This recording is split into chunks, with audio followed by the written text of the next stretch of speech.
like to support the channel. Also, you can do it by way of Patreon, Anchor, the clothing store, and also the shoe shop that is listed in the comment description below. And again, thank you to any and all of you guys who have been here to support this channel during the 2+ year period. I wouldn't be able to do what I do every single day without you.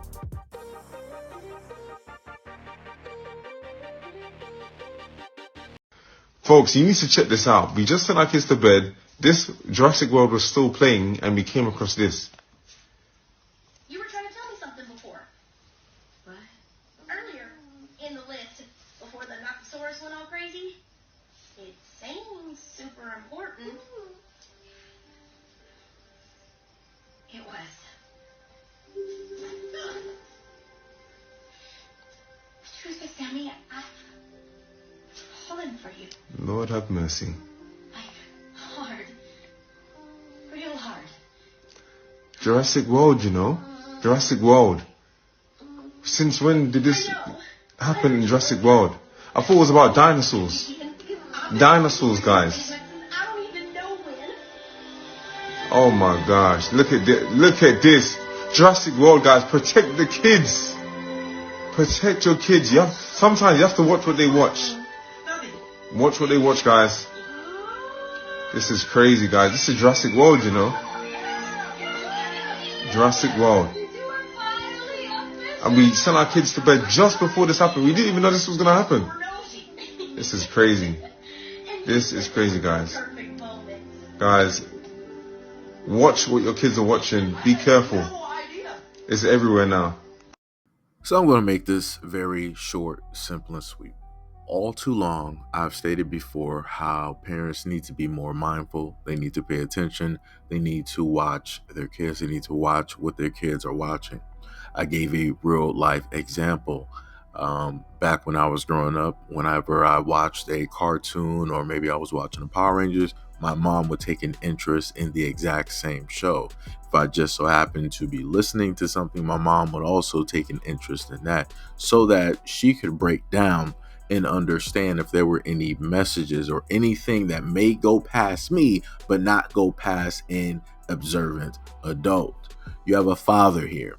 You can clearly hear in his voice that he loves his child. Also, I want to showcase the fact that you have a father that is in the home, correct? Because they like to say that certain men of certain demographics like to run away from responsibility. So I just want to get that squared away. Yet again, two birds, one stone.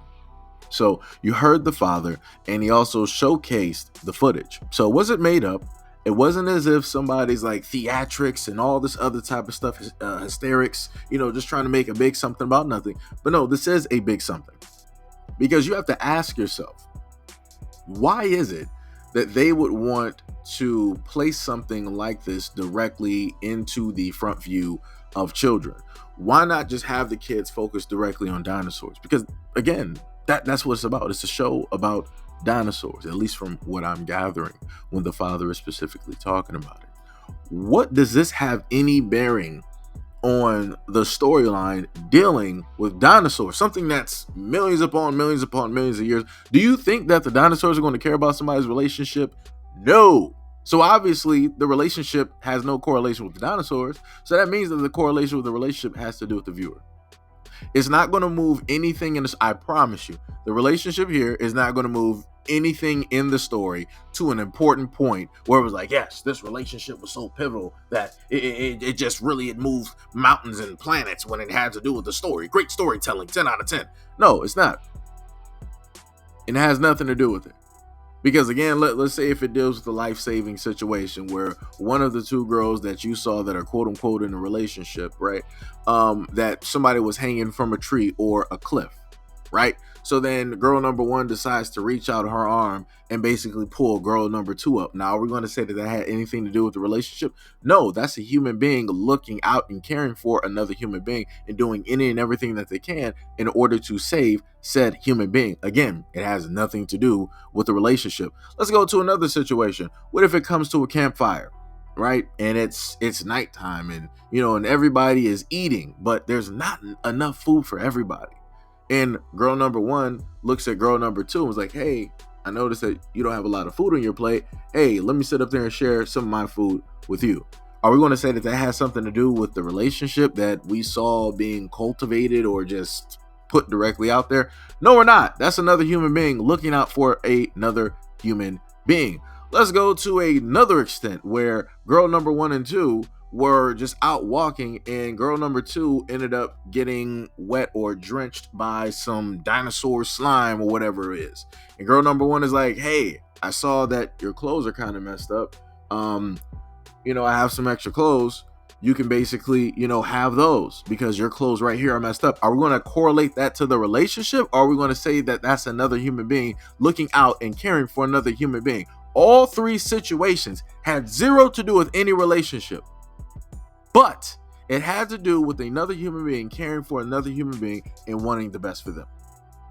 So again, I'm just simply trying to ask, what does any of what we were able to witness by way of what the father showcased, what does that have to do with the story? What heavy bearing does that have to do with the story? What are you really trying to convey directly to the children? Because nothing, there is no educational anything directly in that at all. It just isn't. Like, it's crazy to me. Like, it's very interesting that we're at a point in time where you can teach about a variety of things and you can put this in front of kids. But the one thing that they seemingly can't put in front of kids is to teach kids how to treat somebody, as a human being, instead of by the color of their skin, or instead of trying to judge them by their religion, ethnicity, what have you. We can teach kids all of these other things, but we can't teach kids on how not to be racist or how not to, carry those certain ideologies that they may have from their households or their neighborhoods or, the area of which that they grow up. It's amazing how that works.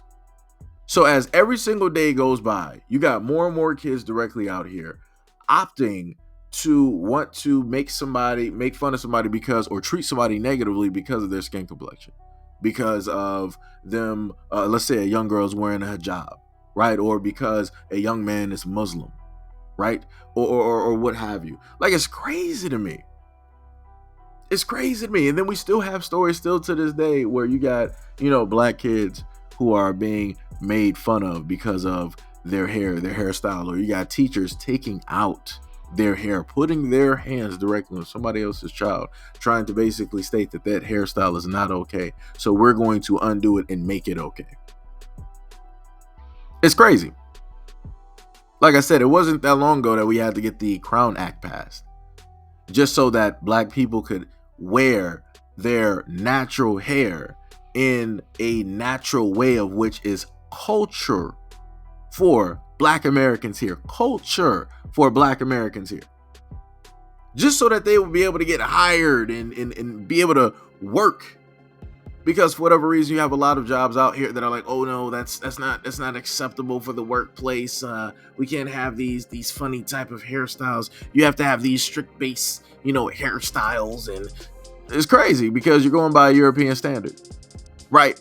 But like I said before, again, we're living in a society where we can promote so many things, but the one thing that we opt not to promote is to get rid of a lot of the negativity that is very detrimental to the growth of the society as a whole.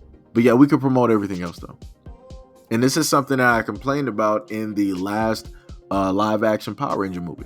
They tried to pull the exact same thing, and this had zero to do with the storyline. It didn't push the story forward. It didn't move anything. It didn't move a nail on a coffin. Didn't do anything. Just like the same thing that they did with Star Trek with Sulu. Even though the George Takei in real life, he is a gay man, married. But again, he played his role as a straight character. That's what he did. But for whatever reason in the movie, they wanted to make it out in the open and yada, yada, yada. And Mr. Sulu was like, George Takei, he was like, what are you doing? Like, this is not the character. This has zero to do with the character. And note, that's coming from somebody who is gay. He is telling you like, yo, this has zero to do with the character. So why would you do this? What are you doing? But like I said, it falls on deaf ears and nobody wants to pay attention. But anyways, past all of my yammering, let me know what you guys think about this video and everything that I stated in the comment description below. And as always, peace, love, and stay tuned for the next video.